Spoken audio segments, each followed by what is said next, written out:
Hi, welcome to another session of A Patient's Perspective. Today we're going to talk about waiting rooms, and people say, what's there to talk about with waiting rooms? Well, there's a lot to talk about.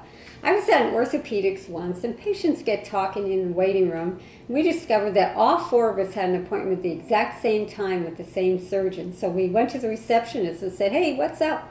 She said, we commonly book 4 to 5 appointments at a time because most of the time patients call in and cancel. So we had to wait a really long time that day because we had all showed up to their surprise. Now, another thing that can happen, anyone who's had surgery or broken a limb knows how important it is to elevate that limb and how uncomfortable it can feel when you don't periodically elevate it. But what happens, you get to the waiting room of the orthopedics office and wait a really long time without any place to elevate your limb. And the orthopedic had mentioned how important that is. So what I usually do is I call ahead of time and say, hey, do you mind if I bring in a little step stool or folding chair? And then I'll bring a little blanket in to put on that to soften it for my feet.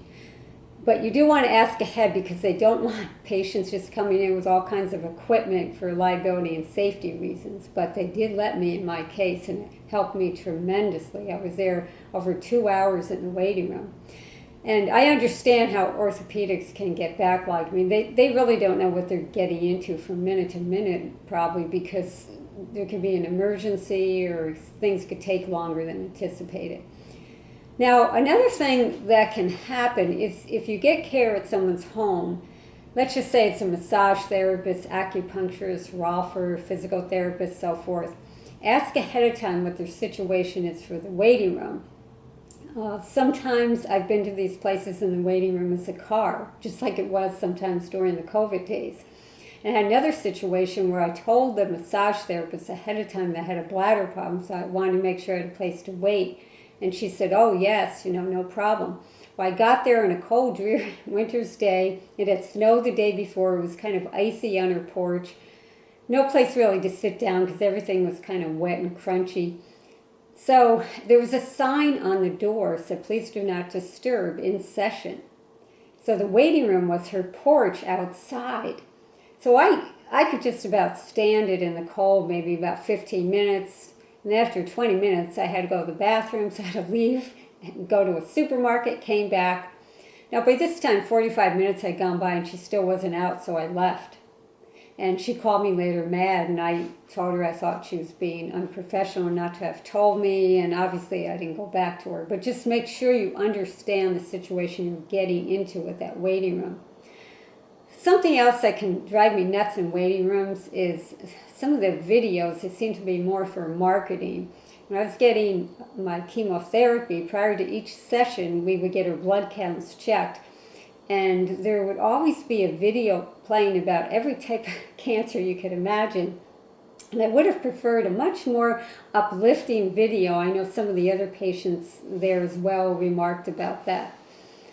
Something else that can happen is the sales rep can walk in, and sometimes that can steal time from your visit. And I had this happen to me. I was going in for a really important visit for a diagnosis of cancer, and I pretty much knew that was going to be the diagnosis because of the tone of the doctor's voice.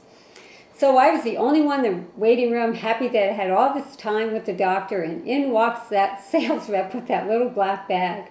And sure enough, it stole time from my visit, and the doctor said, I'm so sorry, I didn't expect this rep to stop in, but I do want to see him, so he did cut me short. And even for something like a cancer diagnosis, I was not too happy with that. Now, other things that can come up, people sometimes have to take medication, or they get hungry, they need to use the bathroom.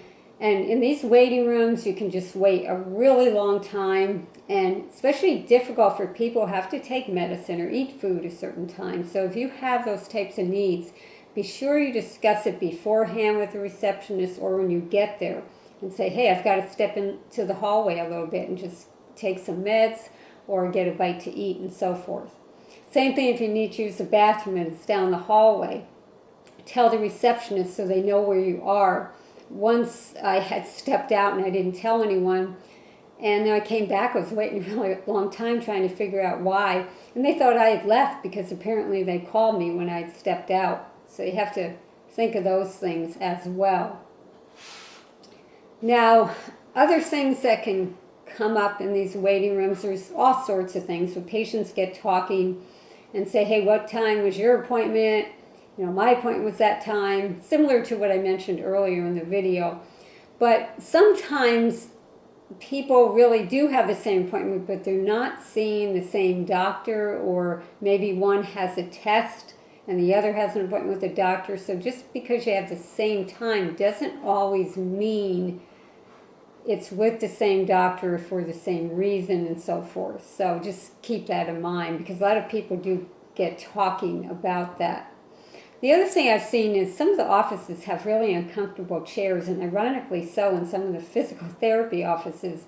And years ago, I'd come across these chairs that kind of tilt, almost like you're going to get ejected.